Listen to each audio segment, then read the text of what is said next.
Marco Huber today is my guest, and I would like to say thank you for coming.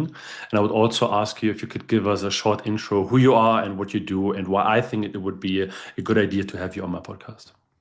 Yeah, great for having me on your podcast. Really a pleasure. I'm Marco Huber. I currently have actually two roles. I'm a professor at the University of Stuttgart. The topic is cognitive production systems, so it's about AI in manufacturing. And at the same time, I'm a scientific director at Fraunhofer IPA, which is one of the big Fraunhofer institutes on manufacturing engineering and automation. And also here I'm concerned with artificial intelligence, again, about applying it in manufacturing. My favorite topic, my favorite topic, to be honest, because I talk to a lot of people, a lot of startup founders. They are starting with robotics, Mhm. and but my background is in mechanical engineering, and I worked for Siemens in producing large gas turbines. So this is Mhm. heavy manufacturing. So this is one of my favorite topics. I also like to start the podcast always with going back in time and trying to get a better understanding of the upbringing, the environment, of my guest. So Mhm. be so kind and take us with you. Sure. I would say I'm a very typical middle class person. So my parents, like my mother, was mainly working at home, a stay-at-home mom, so to say. And my father was a mechanical engineer, but not by studies, by classical learning. And I was actually this typical first of a kind children doing first Abitur, doing first the studies, doing the first doctorate, and so on and so forth. So the first kind of my family. And actually, it was, I would say, from the beginning not clear that I would become a professor as I am today. It was not my plan to get to this point. It was really progressing over time. There was also a quite probability that I would not even make an Abitur.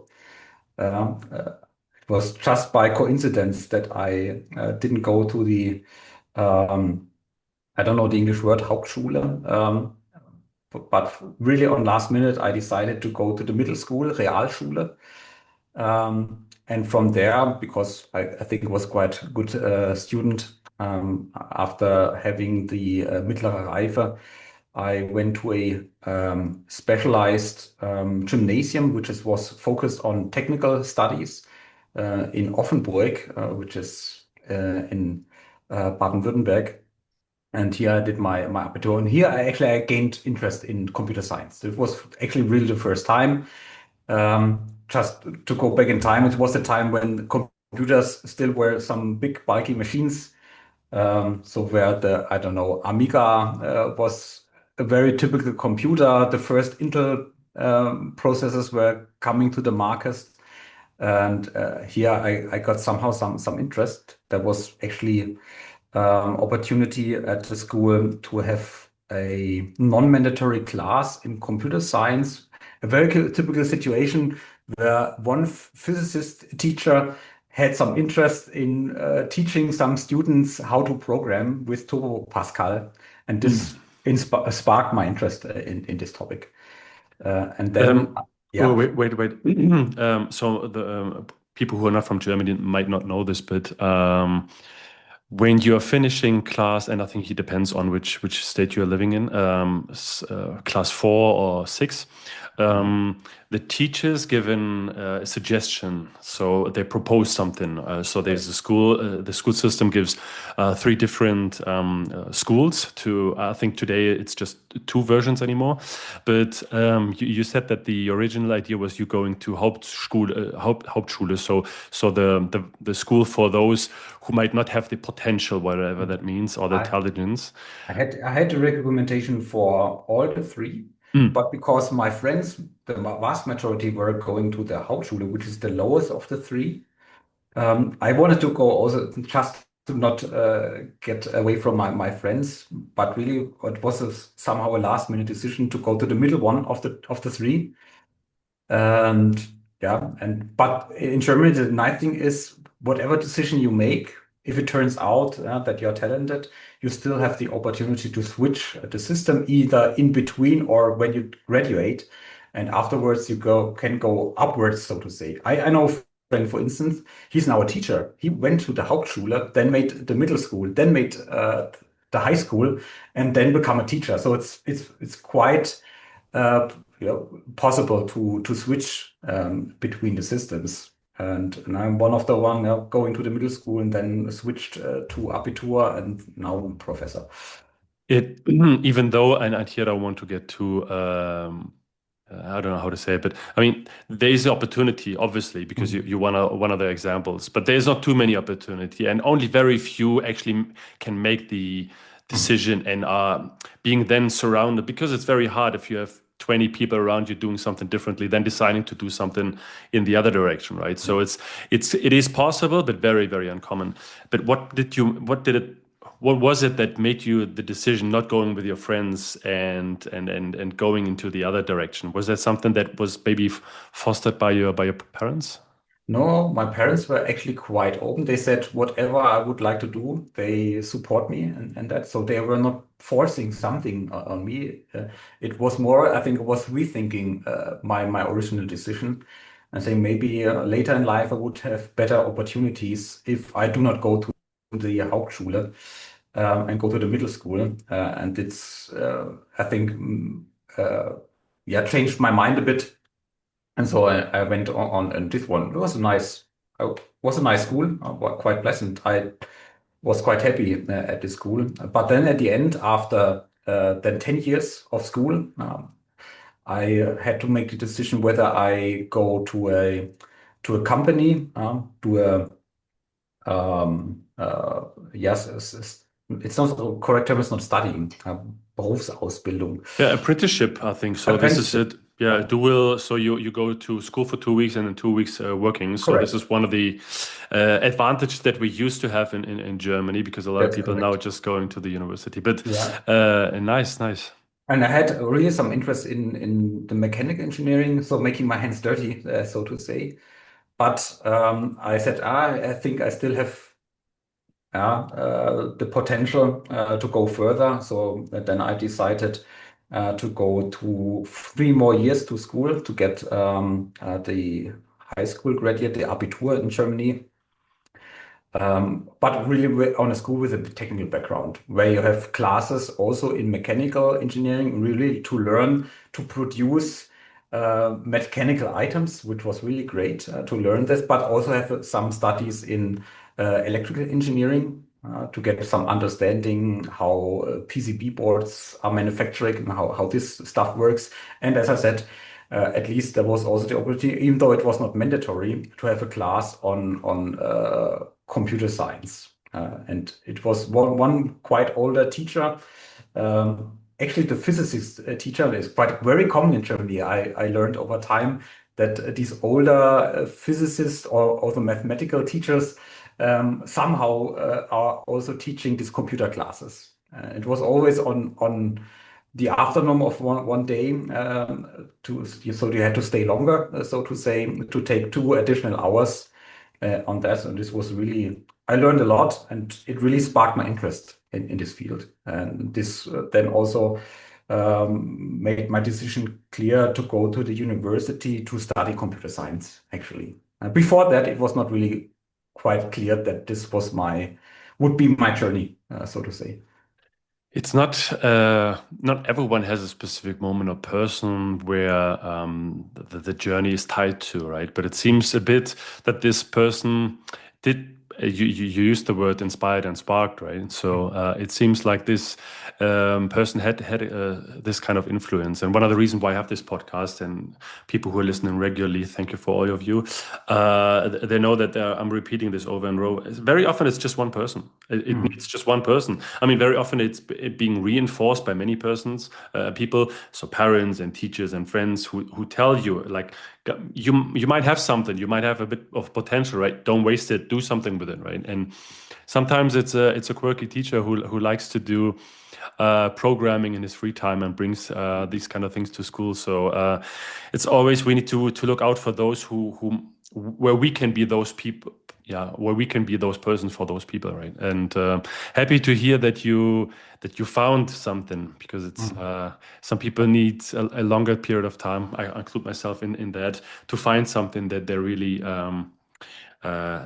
like and they're really passionate about. Yeah. Um, can you give us a bit of like a time frame? What years are we talking about here? Mhm. So I graduated from this technical school in 1999. So quite easy to remember. Started then my computer science studies in Karlsruhe in the year after military service. At that point in time, it was still somehow mandatory to do the military service. So I started my studies in October 2000. Yes, in Time goes by fast, huh? yeah, and that point in time, Karlsruhe was considered the best university in Germany to study computer science. Yeah. And I It was still quite is glad that one of. I was able to go to this university. I can't remember when it was, but I mean, we have a few very big and present universities on an international level that have a Mhm. kind of a branding. And just in the last 10, 15 years, Germany thought it might be a good idea to have also to put ourselves. TUM is doing, like the Technical University of Munich is doing a very well job on that one. But the Institute of Karlsruhe is also the kid now, Mhm. is also doing a pretty good job on that. When you were there, was it already this name and this branding? Mhm. So at that point in time, TU Munich and Karlsruhe, at that point, it was not the Karlsruhe Institute of Technology. It was still called Universität Karlsruhe. Mm. Even English had a term name.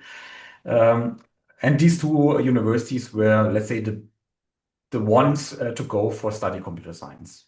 They really had the brand in this direction.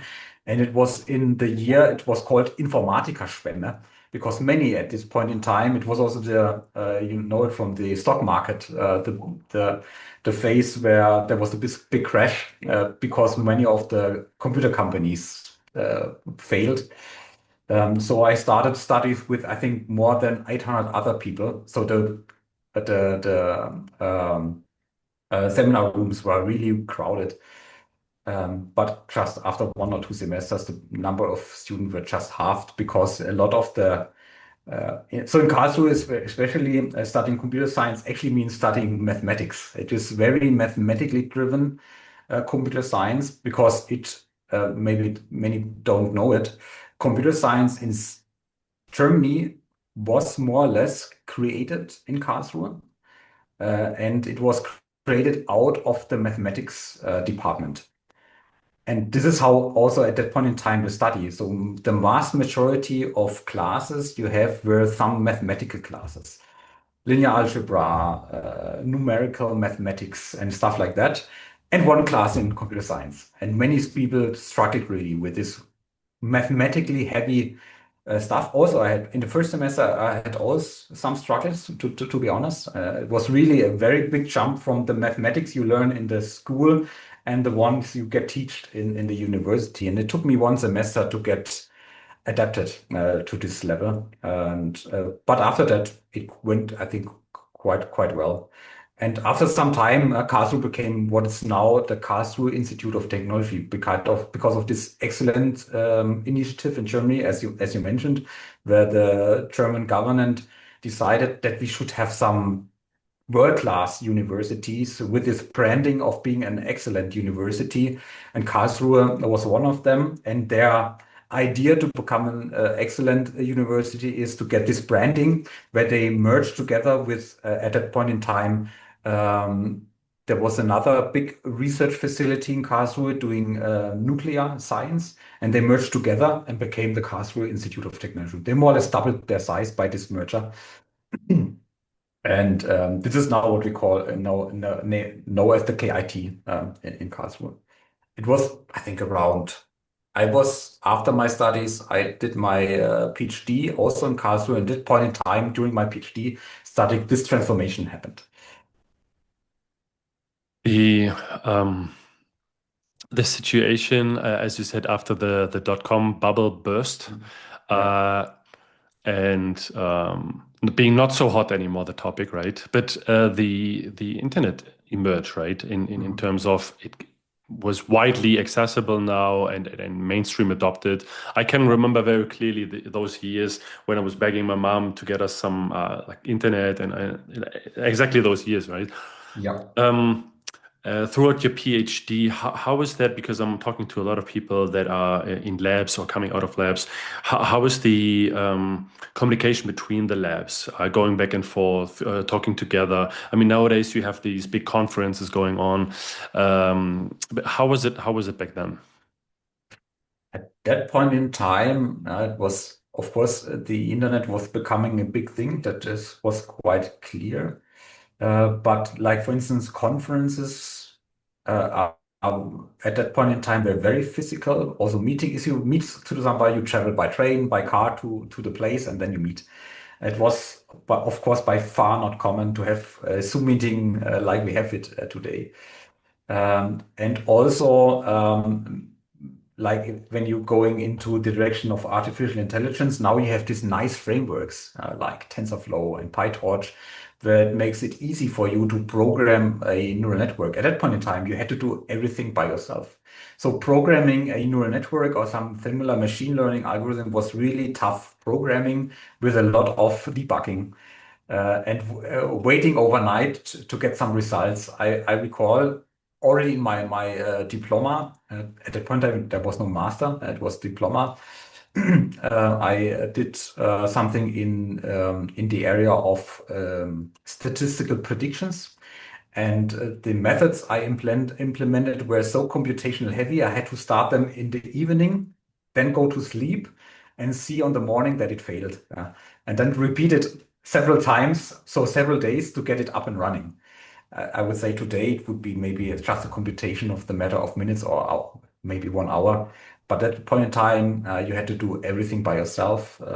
There were no big frameworks you can build upon.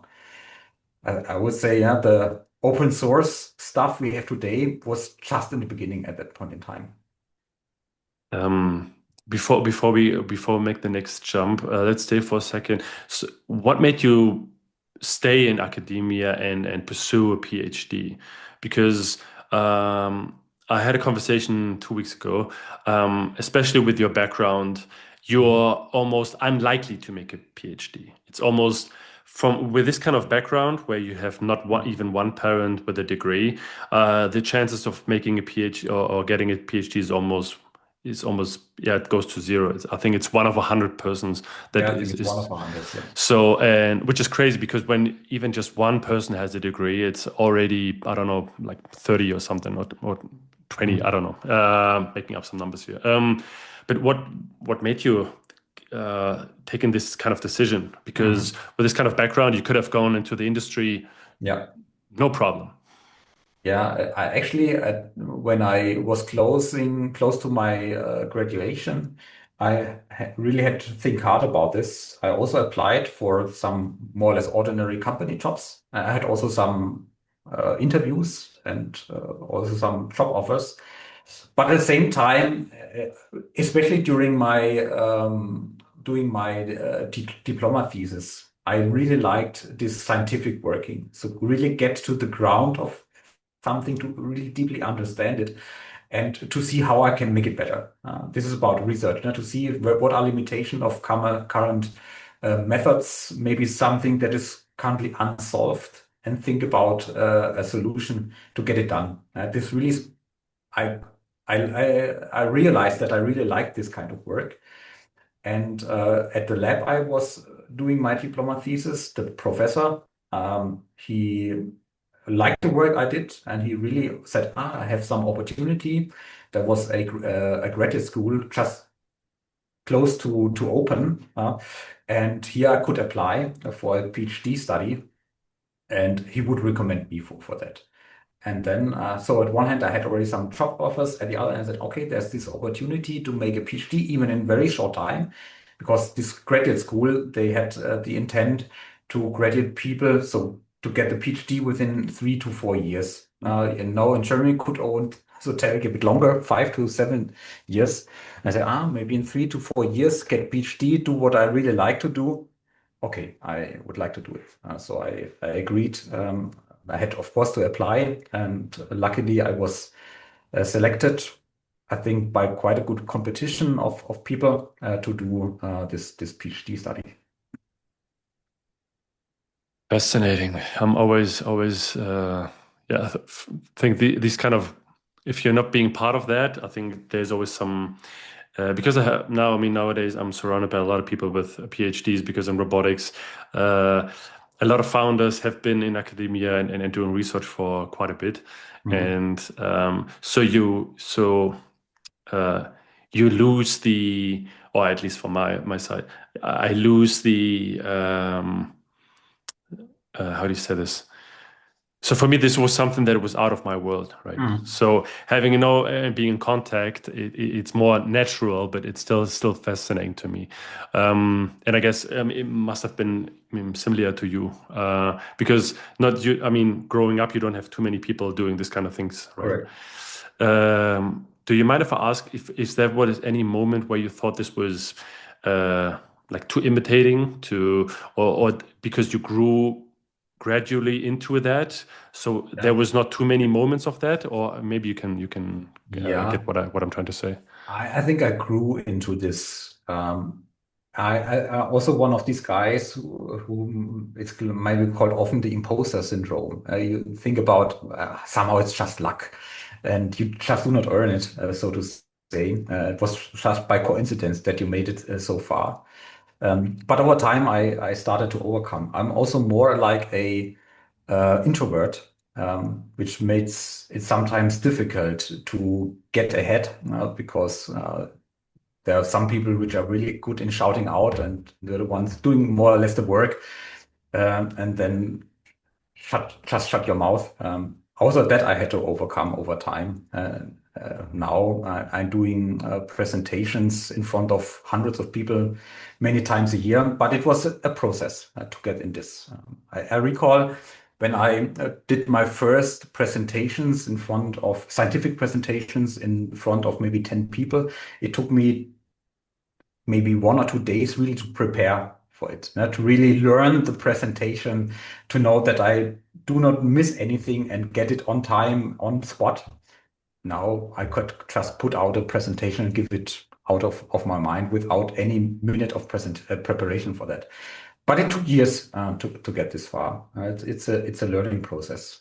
And it's the same to get, let's say, um, um, around with the people in this direction. You meet a lot of people where you realize, okay, these are by far smarter than you are, but it's not a problem. You can learn from them, and you get acquired and adapted to these people.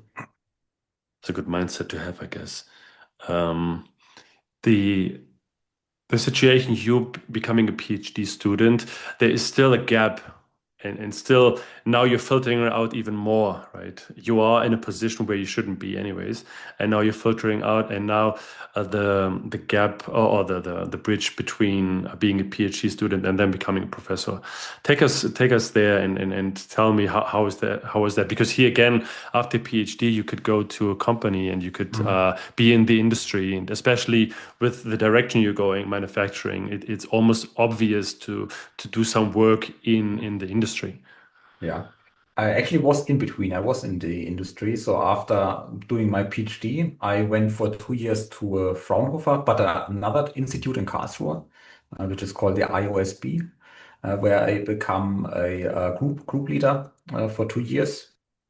So first, after PhD, I stayed into academia, but if you know Fraunhofer, it's more applied science. You try to work together with companies to support them.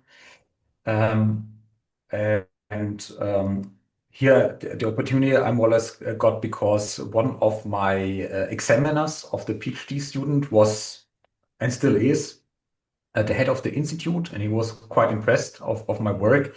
And he said, I have some open position here. It would be great if you apply. So I did, and I made it there.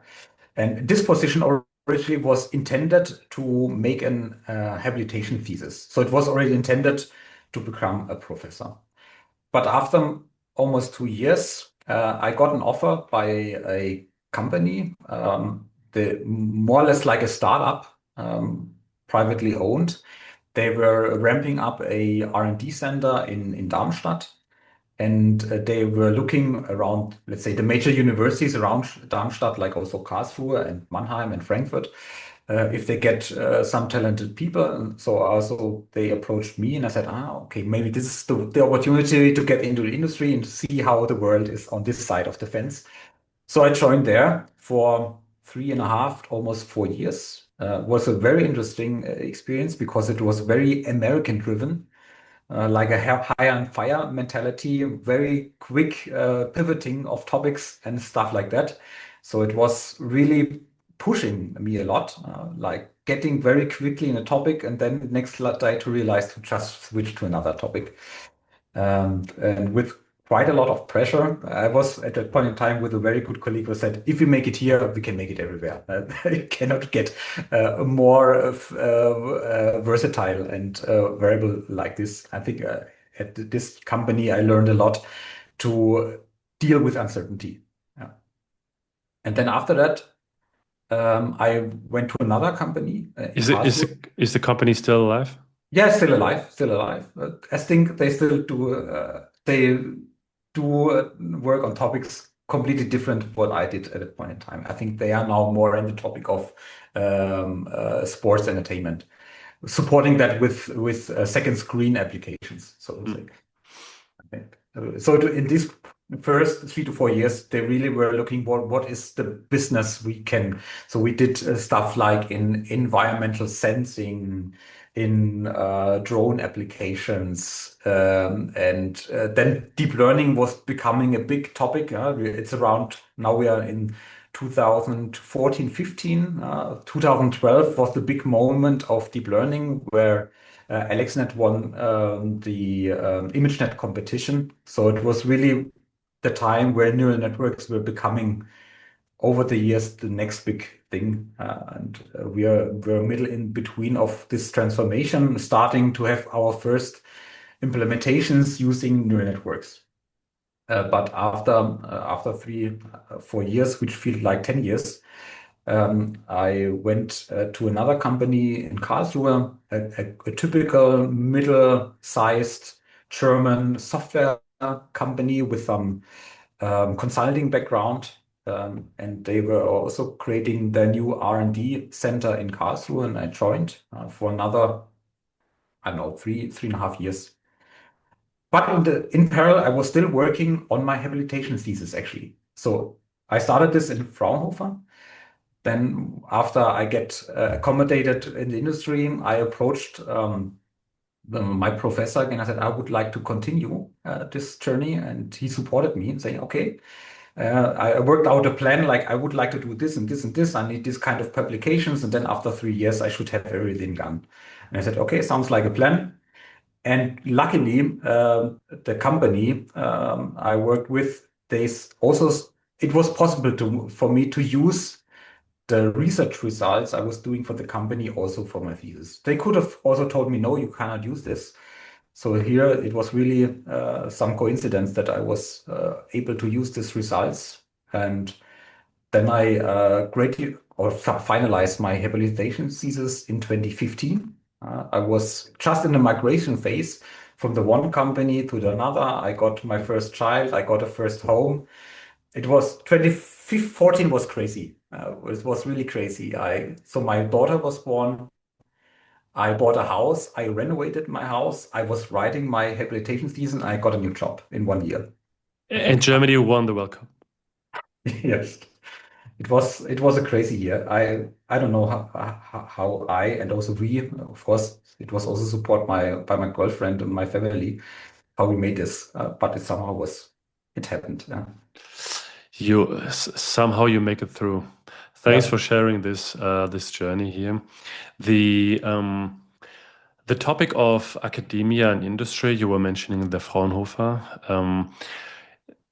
Here, people don't know, but a lot of these projects are co-financed by industry, right? So this is not, I mean, the majority of topics, even only in academia, is also financed somehow by a third party, not necessarily the university themselves, which makes R&D very ugly in Mhm. Germany. So, but this is another political topic here.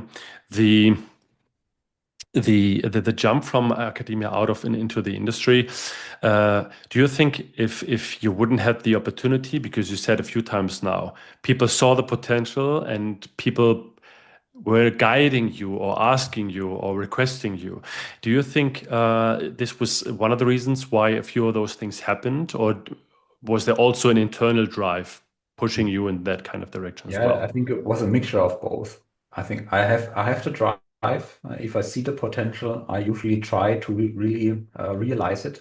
Mm. But I think that's very common, not for me, but for many. You need people who support you on this journey, who see the potential, and maybe also help to pave the way forward. And I think I had many times people who were believing in me and saw the opportunity, like the math teacher I mentioned or the physics teacher at the school. Then the professors, the one supporting me in the from the transition from the studies to the PhD, and then the other professor saying, "Okay, I still support you when you're in the industry," and trying to make the habilitation thesis. Um, yeah, it's. I think it needed both. So the internal drive, but also the support from others. Now being a professor, now you have the kind of opportunity and see people, Mm. right? Yeah. Is what, because I'm asking here, I'm going in a direction where I ask because I have a few people that told me that um, there was something necessary for them to switch on into that kind of mode where you work very hard, that you work towards a goal. And sometimes you need a little bit of guidance, or sometimes you need some examples showing you that. Do you see students, do you see people where you think there is so much potential, but the person is not realizing that, or maybe the person is not believing? Is that a position where you think now it's my time to like give this little push, or maybe give a few examples and bringing that person in some sort of situations where the person can realize what is actually there? Yeah. What I really hate most is people where I see the potential and they by themselves do not see how to not maybe not see to how to realize, which are maybe not do not have the internal drive to really make the most out of their potential because they are lazy or whatever. But if they realize they could do more, I'm very, more than willing to support them. And oftentimes, if I see people saying, there's potential, they become maybe a team lead. I try to put them into projects or into situations where I do see, do they manage it? Where they have to make an extra effort compared to others. And if they do not throw away the opportunity and really work through it, they maybe realize by themselves, okay, I can do more. And they go in this direction. I would like to see them. Sometimes it fails. I had one person I think the pressure was too high, and this person did not realize and then also dropped completely out. But in the most of the times, I think it works out in the direction I intend to do. And then it's maybe one of the best things that could happen. Or besides having breakthroughs in research, really to see people go forward and see that they realize their potential. I mean, the name of the podcast is Building Deep Tech, and I think there's a lot of people listening and are focusing very much on the tech. We're coming now towards that. So, but I like to stay at these kind of moments because for me, this is a people podcast. I'm trying to show the people behind the technology, behind the companies, behind all of that, and see there's just human beings and. Sometimes we need a push, sometimes we need a reminder, sometimes we need a helping hand, and sometimes we can be that helping hand and we can be the reminder. Thanks for sharing this. This is very important to me. But now maybe you can tell me a bit about what you guys are doing today and how is that into that ecosystem. I've been in a few labs or talking to a few professors now and trying to get contact more. You were mentioning Darmstadt before. I'm hunting down Jan Peters for quite a while now. Finally have his email and we're Yeah. exchanging. So hopefully I will be able to have him on the pod in a couple of weeks or months. So maybe you tell me a bit about this ecosystem and what you guys are doing. Yeah. Yeah, good that you get Jan. He's very busy. I can understand that it was not that easy to get him. Here in Stuttgart, we are in the middle of what is called a Cyber Valley. I don't know if you heard the term already in the past. Cyber Valley is I would say, research collaboration between Stuttgart and Tübingen with the both university, especially Tübingen, get a very good position in machine learning because of course, Bernhard Schölkopf, which is one of the very big German AI researchers, and he was able to, he was I would say, the father behind the Cyber Valley. And he managed to really get a lot of highly talented people in this region. So it's the both universities. Fraunhofer is part of it. Max Planck Society is part of it. Some companies like Bosch are part of the Cyber Valley. So here the focus is really on first fundamental work in artificial intelligence and also creating startups out of that. And this is one of my roles here, is to make the transition from research results into applications in the industry, which is very typical for Fraunhofer, as I mentioned before. So the Fraunhofer IPA I'm with, it's one of the classical manufacturing engineering. So we have a lot of topics also in classical production science, like how is welding done best, really ground down to the earth engineering.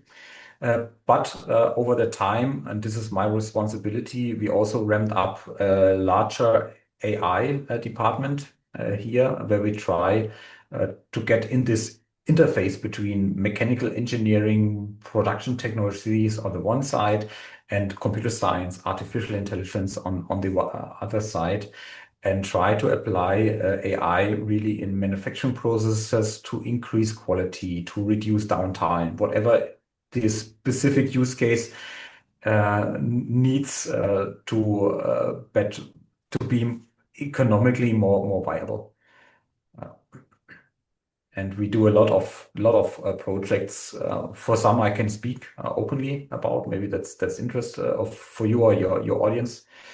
Of course, when you're in Stuttgart, you do a lot of with the automotive industry, which is quite typical, and all the suppliers. So, for instance, we had a nice project with Porsche some time ago about how to improve the order planning process. Order planning means if you would like to buy a Porsche, of course, you have in mind a specific car, and you maybe have also a date in mind when you would like to have it, like let's say 15th of March 2026. You would like to have your 911 black with leather seats. I don't know if this is your favorite one. And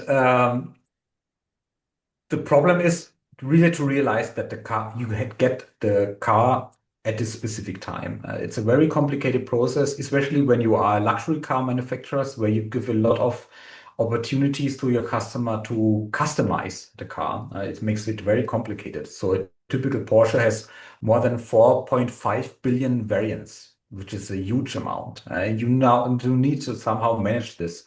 And we created for Porsche an AI-based algorithm to support this planning process to get so that the customer really gets the car in time. So this was one of our biggest projects we've had, which was really a huge success. Is there any number flowing around publicly that gives us an idea how accurate that 20 how high is the probability of getting my black Porsche with that Mhm. leather on the 20th of March 2026? There are publications on that. There was also a PhD thesis in parallel to this project, and PhDs are always public, so it can be read up.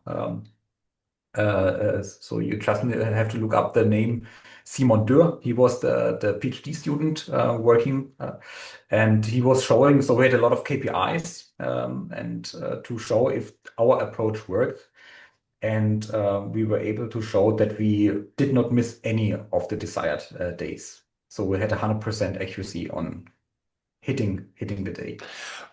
Regarding the algorithm, not the Yeah. real life deployment. Yeah, correct. Right. Real life deployment is currently happening, actually.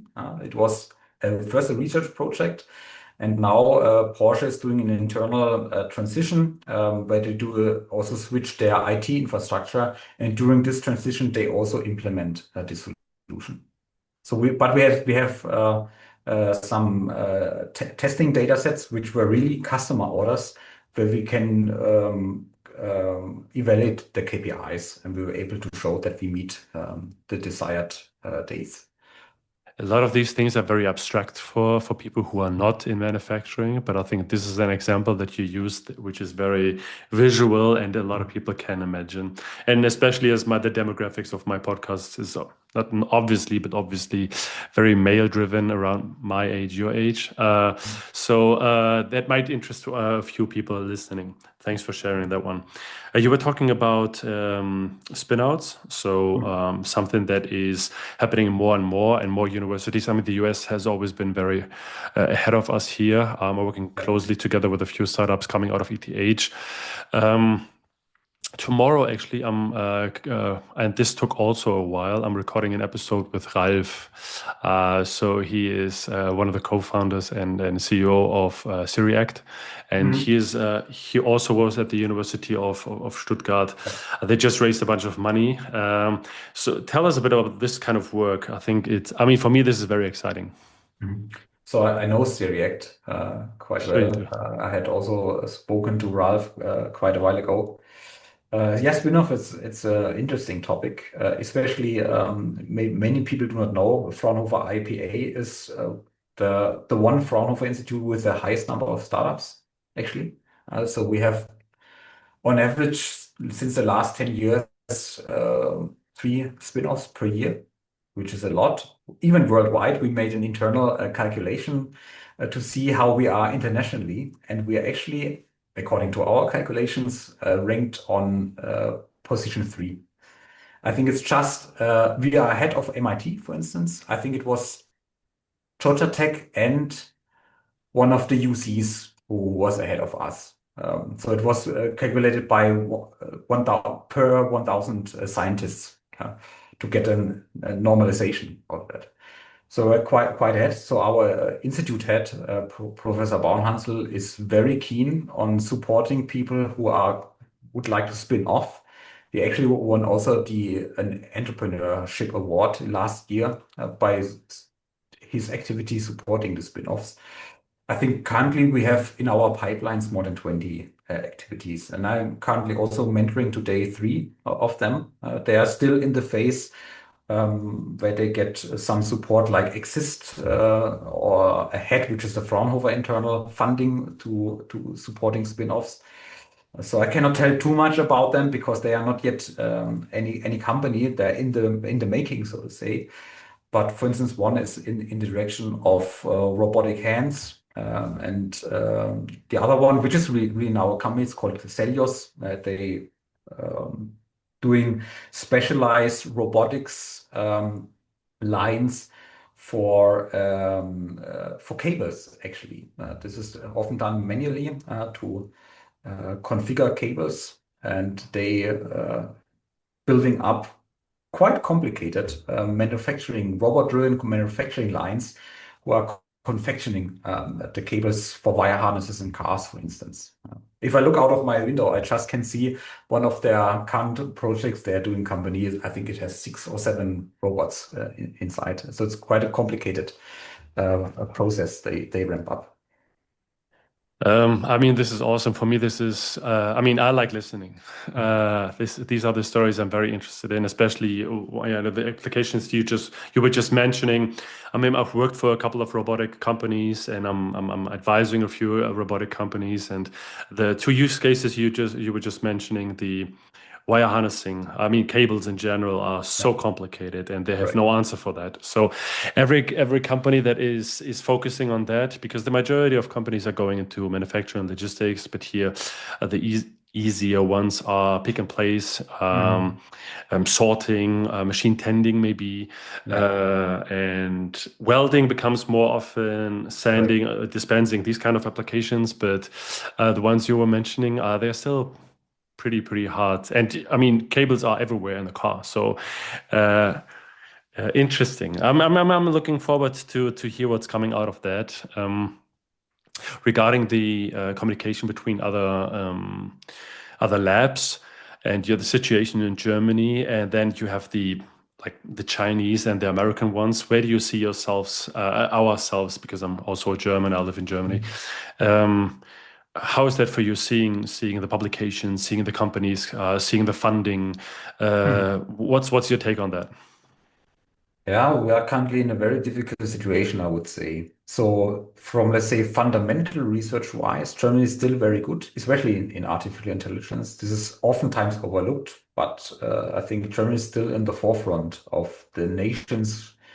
I think in Europe we are more or less on par with Great Britain. France is also very good. But I think Germany is really ahead in Europe and very close to the US and China. So fundamental research is not our problem, I would say. Not yet. If we maintain our low funding scheme, which we have currently, this might change in near future, but currently we are still quite good. We have a lot of highly known and talented people. As I mentioned, you mentioned Jan Peters. We have Mr. Stüllkopf and many more. Many also went to the US. So you find a lot of German top researchers at US companies, US universities, and the same also in Britain. So we had some brain drain in the past, but we still have a lot of good researchers which are still working in Germany. The big problem is really the transfer out of academia into the industry, either by startups or companies who are adopting these technologies. And we are by far not on the same level when it comes to also funding this direction. If you see the numbers which are spent in the US on AI research, it's just by the companies themselves, it's crazy. So we cannot compete on that. So for instance, it makes no sense, to my opinion, in Europe or Germany just to build another LLM. It's just waste of money, I would say. I think our opportunity is to combine where we are already quite good, which is in manufacturing, in chemistry, and combine this with artificial intelligence. Say, well, how can we make use case specific improvements by using AI or other robotics, other technologies? I think this is where we still can drive and thrive because we have the great engineering here in Germany and in Europe, and we should foster this more. But currently, I'm a bit skeptic. If you see the situation in Germany, also from the governmental side, I do not see much effort going in this direction, and we have to go other ways.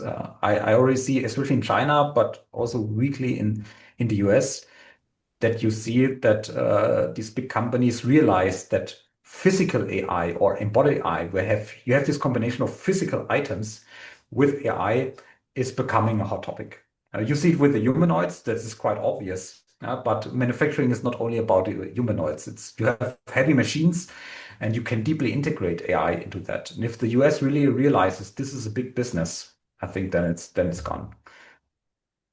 So maybe have a window of opportunity for 3 to 5 years to make this transformation. And if you don't do it, others will do it for us. I mean, I always trying to be, and you, I guess you too, because otherwise there is no sense in standing up next morning. There is hope, as you said, there is Yeah. still the opportunity.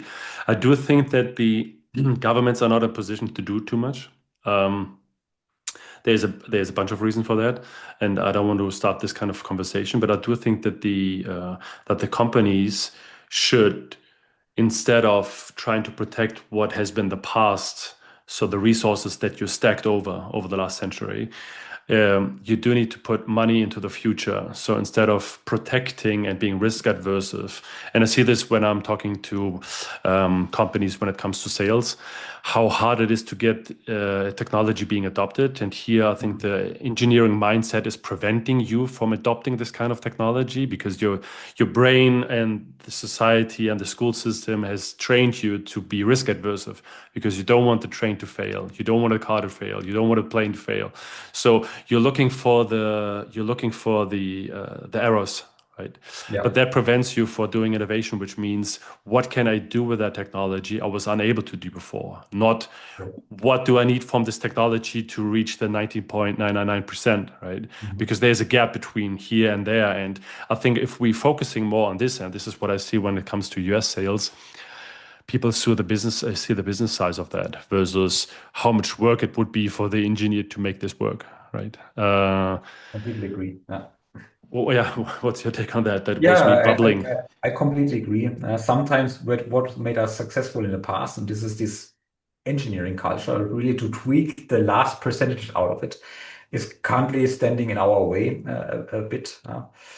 And yeah, I just have to agree you on that. I see some companies start to realize that they have to make a transition there for me, for instance, one of the, and I think also for many other companies, such kind of a lighthouse is Trumpf in Ditzingen, which is you might know them doing machining equipment, machining tools, like laser cutting.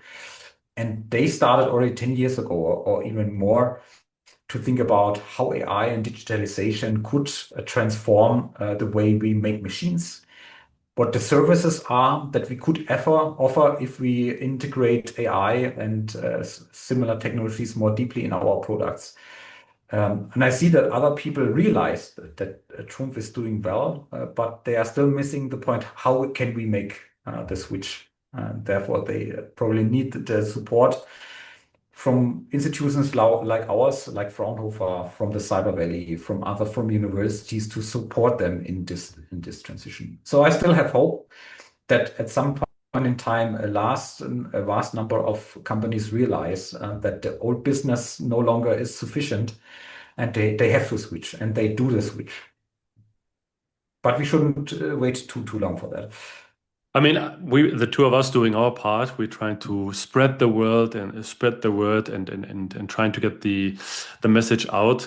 I'm very happy that you said yes to the podcast, and I'm looking forward to see other people joining the mission and joining there's the mental shift that needs to happen before the physical shift can happen. Yeah. And yeah, I'm also looking forward to because I will not let you go so fast. I mean, on the podcast, yes, we find our end now, but in real life, because just before the podcast, we found out that I'm not too far from you. I mean, I knew this, but you didn't. And that I'm trying to see what you guys are doing. I'm visiting a lot of labs lately, and I would like to see yours. And I mean, I'm preparing a few stuff for next year, so that means my channels and more, let's say, bringing this what we're talking about to the people visually. Mhm. Maybe we can see and maybe we can talk in the future. So, but it was very nice that you took your time out of your busy schedule and shared a bit about your story, about your path, about your ideas, how you see things, and what you guys are doing today. Yeah, was a pleasure, and you're highly welcome to visit us. Looking forward to that. I take you by the word. Thank you so much, Marco, and I wish you a nice day because I do know that you have a presentation today. Yeah. I might be able to visit. I need to discuss this with my wife. Thank you so much, and talk to you soon. Yeah. See you soon. Bye. Bye bye.